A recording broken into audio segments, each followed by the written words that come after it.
सफ़र का जायका हमारे इस नए सत्र में आपका फिर से स्वागत है। आपको पता ही है कि हर सत्र में मैं एक नए स्थान जाता हूं और वहां कैसे पहुंचा जाए, वहां के भोजन और अन्य व्यवस्थाओं की जानकारी आपको देता हूं।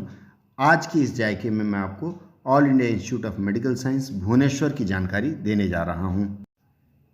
पूरे भारत में 24 एम्स की स्थापना की बात चल रही है, उसमें से कई हो चुके हैं, 6 अभी होने बाकी हैं।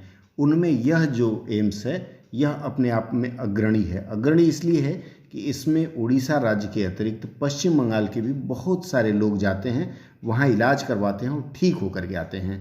आइए शुरुआत करते हैं, कैसे यहाँ पहुँचें, क्या खाएं और कहाँ रहें। इस पर भुवनेश्वर रेलवे स्टेशन यदि आप ट्रेन से आते हैं तो वहाँ से उतरने के बाद राज्य सरकार की मो बस है, मो बस है, उसमें काफ़ी सुविधाएं हैं, वाईफाई भी है, एसी बस भी है उसकी।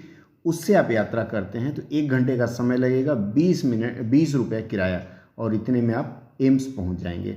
यदि आप वहां से ओला या उबेर टैक्सी या ऑटो करते हैं तो उसका अपने हिसाब से समय के अनुसार किराया लगता है।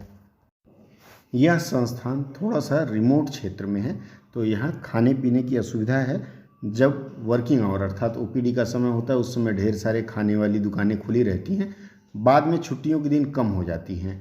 ऐसे में यदि आपको भोजन करना है तो इंस्टीट्यूट के ठीक सामने बाज़ार में कुछ अच्छे अच्छे होटल हैं और इंस्टीट्यूट के पीछे की तरफ एक अनु का ढाबा है या अनु फूड कॉर्नर है। जिस तरह से इसकी सजावट है या इसके अंदर का इंटीरियर है उसे अगर आप देखेंगे तो आपको लगेगा बहुत महंगा होगा, लेकिन यहाँ बहुत लजीज, बहुत सस्ते में आपको भोजन मिल जाता है और हर तरह का व्यंजन शाकाहारी या मांसाहारी। सबसे प्रसिद्ध या सबसे लजीज अगर व्यंजन देखें तो ये देखिए, इडली है, इडली के साथ वड़ा है और वड़ा के साथ यहाँ रसम या चटनी का नहीं बल्कि उसमें प्याज वगैरह कटा हुआ डाला जाता है और साथ में आलू दम मतलब आलू की सब्जी और उसमें घुगनी मटर की सब्जी मिली हुई डाली जाती है और बहुत ही स्वादिष्ट होता है। एक अलग तरह का यहाँ इडली खाने का आनंद है। पश्चिम बंगाल से लगे हुए क्षेत्र जितने भी हैं भुवनेश्वर के साथ साथ वहाँ पर इडली के साथ आलू दम का प्रचलन है।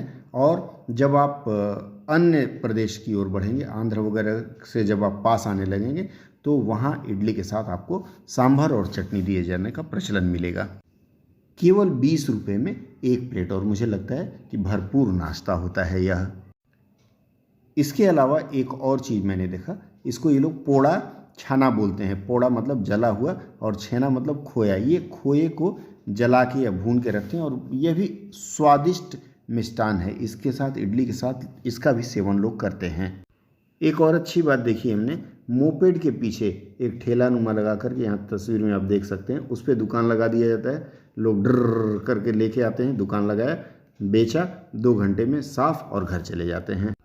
कैशलेस पेमेंट क्या होता है वह यहाँ आके मुझे पता चला कि एक छोटा सा दुकान वाला नारियल पानी बेच रहा है, वह भी बोलता है पेटीएम कर दो, फ़ोन पे कर दो। अर्थात लोग कैश लेने में कम विश्वास रखते हैं और ऑनलाइन ट्रांजैक्शन पे अधिक विश्वास रखते हैं, कार्ड नहीं।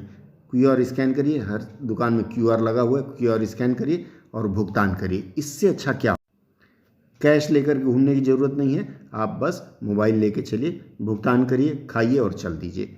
इसी तरह से यहाँ के जो भी रेस्टोरेंट हैं या फिर जितने भी गेस्ट हाउस हैं उसमें भी कैशलेस पेमेंट की विशेष सुविधा, हर जगह कैशलेस, और इतना कैशलेस तो मैंने कहीं नहीं देखा। आज के सफ़र के लिए सिर्फ इतना ही। अगले सफ़र में फिर कुछ नई बात, भूलिएगा नहीं, सब्सक्राइब कर लीजिएगा अगर नहीं किए हैं, क्योंकि अगले शहर में फिर कुछ